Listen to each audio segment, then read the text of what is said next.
নমস্কার সবাইকে, সুমেধার কুকিং ব্লগের আরো একটা ভিডিওতে সবাইকে স্বাগত। বাড়িতে অল্প একটুখানি চিকেনের সলিড পিস পড়েছিল বোনলেস, তো সেটা দিয়ে ভাবলাম অল্প করে নাগেটস করি।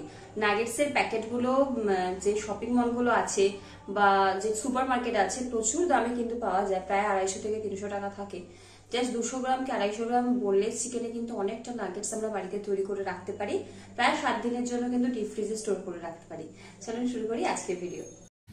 তো সবার প্রথমে মিক্সির মিডিয়াম জারটা নিয়েছি, তার মধ্যে বোনলেস চিকেন দিচ্ছি।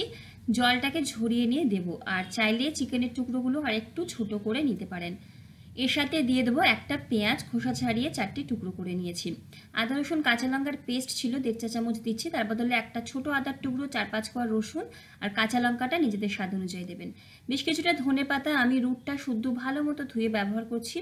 স্বাদ মতো নুন দেবো, গোলমরিচ দেবো 1/2 চা চামচ, পাতিলেবুর রস অথবা ভিনেগার যে কোনো একটা 1 চা চামচ।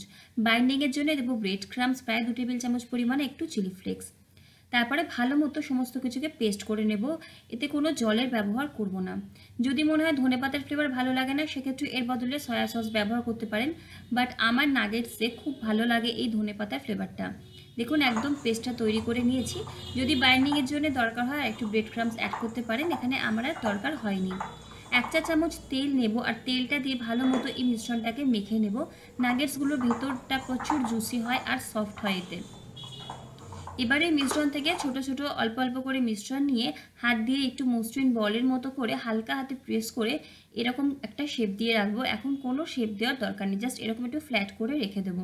প্রত্যেকটা একই রকমভাবে রেডি করে নেব। তারপরে একটা পাত্রের মধ্যে নিয়ে নেব আমি শুকনো ময়দা, আর এক জায়গায় নিয়ে নেব ব্রেড ক্রাম্বস। নুন আর গোলমরিচ দিয়ে ব্রেড ক্রাম্বসটাকে ভালো মতো মিক্স করে নেব। আমি বিস্কুটের গুঁড়ো ব্যবহার করছি, আপনারা চাইলে ব্রেড ক্রাম্বস ব্যবহার করতে পারেন। একটা পাত্রে 2 টেবিল চামচ কর্নফ্লাওয়ার, নুন দিয়েছি একটুখানি, যেটা দেখানো হয়নি ক্যামেরাতে, অল্প একটু জল দিয়ে একটু পাতলা ঘোল বানিয়ে রেখে দিচ্ছি। এবারে নাগেটসগুলোকে প্রথমে ময়দাতে কোট করে নেব। এক্সট্রা ময়দাটা ছড়িয়ে নিয়ে কর্নফ্লাওয়ার বা অ্যারারুটের যে ঘোলটা তৈরি করেছিলাম তাতে কোট করে নেব। এখানেও কিন্তু এক্সট্রা যে ব্যাটার বা ঘোলটা থাকে সেটাকে ঝরিয়ে নিতে হবে। তারপর ব্রেড ক্রাম্বস বা বিস্কুটের গুঁড়োর মধ্যে দেব এবং হালকা হাতে প্রেস করে করে ভালো মতো বিস্কুটের গুঁড়ো বা ব্রেড ক্রাম্বসটাকে নাগেটসের গায়ে লাগিয়ে নিতে হবে। হালকা হাতে চেপে চেপে যদি কোট করি তাহলে ভাজার সময় ফেটে যাবে না, নাহলে কিন্তু ভাজার সময় ফেটে যাবে বা নাগেটসগুলো ফুলে উঠবে। তো এখানে একটা কোট হয়ে গেছে। আবারও কর্নফ্লাওয়ারের গোলাতে কোট করে নিয়ে এক্সট্রা কর্নফ্লাওয়ারের গোলাটাকে ঝরিয়ে নিয়ে ব্রেড ক্রাম্বস বা বিস্কুটের গুঁড়োতে বেশ চেপে চেপে কোট করে নিয়ে শেপ দিয়ে নেব। যেমন শেপ দিতে চাইছেন এই সময় কি দিয়ে দেব। আমি যেমন রাউন্ড শেপ দিয়েছি, আপনারা চাইলে স্কোয়ার শেপও করতে পারেন ছোট ছোট। তো ভালো মতো হালকা হাতে চেপে চেপে কিন্তু আমাদের এই সময় কোটিংটা করে নিতে হবে। প্রত্যেকটা নাগেটস এরমভাবেই তৈরি করে নিতে হবে। তো আমি এখানে কোট করে নিয়েছি, কিছু ডাবল কোট করেছি আর কিছু সিঙ্গেল কোট করেছি। তো ডাবল কোট গুলো এখন ভাজবো, তো ভাজতে ভাজতে আমি সিঙ্গেল কোট গুলো আবার ডাবল কোট করে নেব।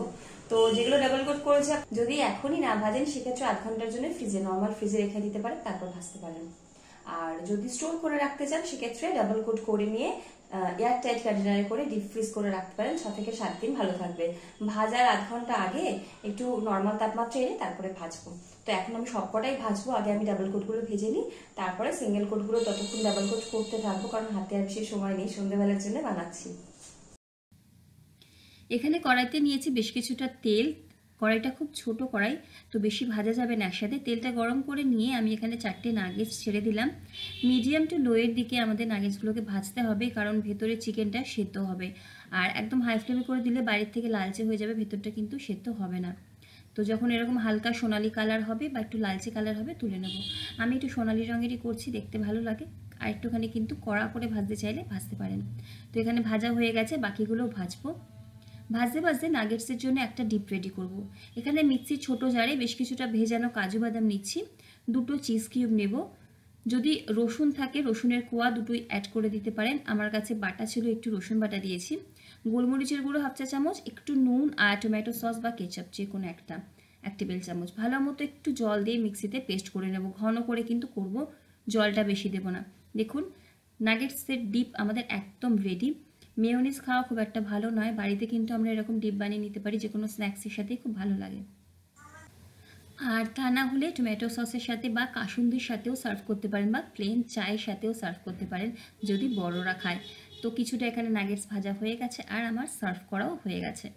ভিডিওগুলো কেমন লাগছে জানাবেন। ইচ্ছা হলে এই রেসিপিটা একদিন ট্রাই করতে পারেন, দেখুন কতটা মুচমুচে হয়েছে, খেতে কিন্তু দারুণ হয়। আমি কথা দিচ্ছি দোকানের নাগেটসের থেকে খেতে ভালো হয়। ভিডিও ভালো লাগলে লাইক, কমেন্ট, শেয়ার, সাবস্ক্রাইব করে পাশে থাকবেন। চ্যানেলটাকে সাবস্ক্রাইব করতে পারেন নিত্য নতুন ভিডিও পাওয়ার জন্য।